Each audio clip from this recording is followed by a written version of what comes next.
Hello dear students, class 8 lesson 16 अविकारी अव्यय समुच्चय बोधक अव्यय में जो अभ्यास दिया गया है, इन सभी प्रश्नों के उत्तर, इसमें जो अभ्यास दिया गया है, इसमें जो क्वेश्चन है, इन सभी का आंसर किस प्रकार से लिखा जाएगा। जिसे दिया गया नीचे लिखे प्रश्नों के उत्तर दीजिए।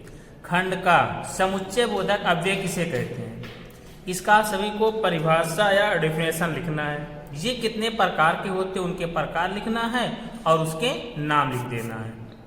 फिर खंड ग है समानाधिकरण एवं व्यधिकरण में क्या अंतर है। जिस प्रकार से पीछे बताया गया है सभी के अंतर कैसे लिखे जाते हैं, उसी प्रकार से आप सभी को समानाधिकरण एवं व्यधिकरण में जो अंतर उसको लिखना है, लेकिन अलग अलग नहीं लिखना है, दोनों एक साथ ही लिखना है। ओके। इसके बाद है दिए गए वाक्यों के समक्ष समुच्चय बोधक अव्यय चुनकर लिखिए। अब इसमें यह देखना है कि दोनों वाक्यों को जोड़ने का कार्य कौन सा शब्द कर रहा है। जो जोड़ने का कार्य कर रहा है उसी शब्द को यहां से हटाकर यहां पर लिख देना है। जैसे दिया गया है खंड का राजेश पवन एक्सप्रेस से आ रहा है, अतः समय से स्टेशन पहुंच जाना। पहला तो आ रहा है, इसके बाद आता है, फिर समय से पहुंच जाना। तो राजेश पवन एक्सप्रेस से आ रहा है, समय से स्टेशन पहुंच जाना, इन दोनों वाक्यों को जोड़ने का कार्य कौन कर रहा है, अतः। ये जो आता है इसे क्या कहते हैं, समुच्चय बोधक अव्यय कहते हैं। इसको यहाँ पे निकाल कर लिख लेना है, अतः। ओके। दूसरा है आज आइसक्रीम वाला नहीं आया, इसलिए ट्विंकल आइसक्रीम ना खा सकी। अब इसमें एक सेंटेंस आ रहा है यहां तक नहीं आया, और एक आ रहा है ट्विंकल आइसक्रीम ना खा सके। इन सबको कौन जोड़ रहा है, इसलिए। इसमें जो इसलिए जोड़ रहा है इसको यहाँ पे लिख देना, इसलिए। ठीक।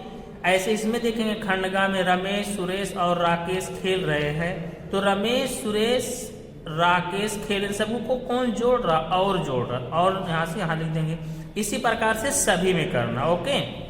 जो जोड़ने का कार्य कर रहा है उसको यहाँ से निकाल कर यहाँ पे लिख देना है। इसी सीक्वेंस में सब करना है। लास्ट देख लीजिए, इसमें एक विवेक आया होगा अथवा बंटी आई होगी। तो विवेक आया होगा और बंटी आई होगी, इन सभी कौन जोड़ रहा, अथवा। अथवा यहाँ पे लिख देंगे। समझ में आया कैसे करना है। ओके। इसके बाद तीसरा है वाक्य में प्रयुक्त अनुपयुक्त समुच्चय बोधक के स्थान पर उपयुक्त समुच्चय बोधक का प्रयोग। इसमें जो रेड कलर का आपका दिख रहा है, ये जो समुच्चय बोधक का प्रयोग किया गया है ये उचित नहीं है। आपको उचित समुच्चय बोधक अव्यय लगा करके यहाँ पे क्या करना है, लिख देना है। ओके। इस इसमें दिया गया प्रधानाचार्य बैठक में नहीं आएंगे, फिर भी वे आश्वस्त। अब फिर भी जो लगा ये गलत है। इसके स्थान पर उचित समुच्चय बोधक अव्यय क्या होगा, यहाँ पे क्या लगाएंगे, क्योंकि। तो ये लगाएंगे तो सही हो जाएगा। क्या हो जाएगा, प्रधानाचार्य बैठक में नहीं आएंगे क्योंकि वे आश्वस्त हैं, सही हो जाएगा।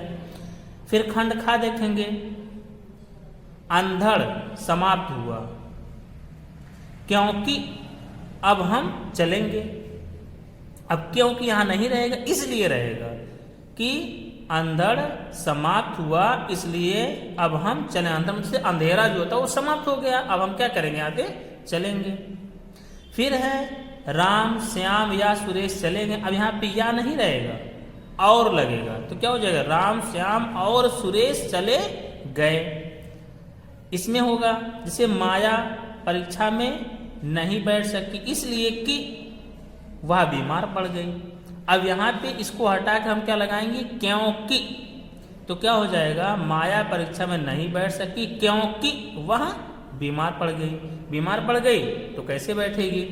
नंबर 4 देखेंगे नीचे लिखे समुच्चय बोधक का अपने वाक्यों में प्रयोग कीजिए। जैसे इसलिए आपको कोई ऐसा सेंटेंस बनाना है कि आपको 2 सेंटेंस बना, दोनों सेंटेंसों को जोड़ने का कार्य कौन करेगा, इसलिए। जिस प्रकार इसमें सब दिए गए उसी प्रकार से बनाना है आपको। ओके। तो सभी से बनाना, इसलिए अन्यथा यद्यपि तथापि एवं कि परंतु अथवा, इन सभी से क्या करना, एक एक वाक्य बनाना है। ओके।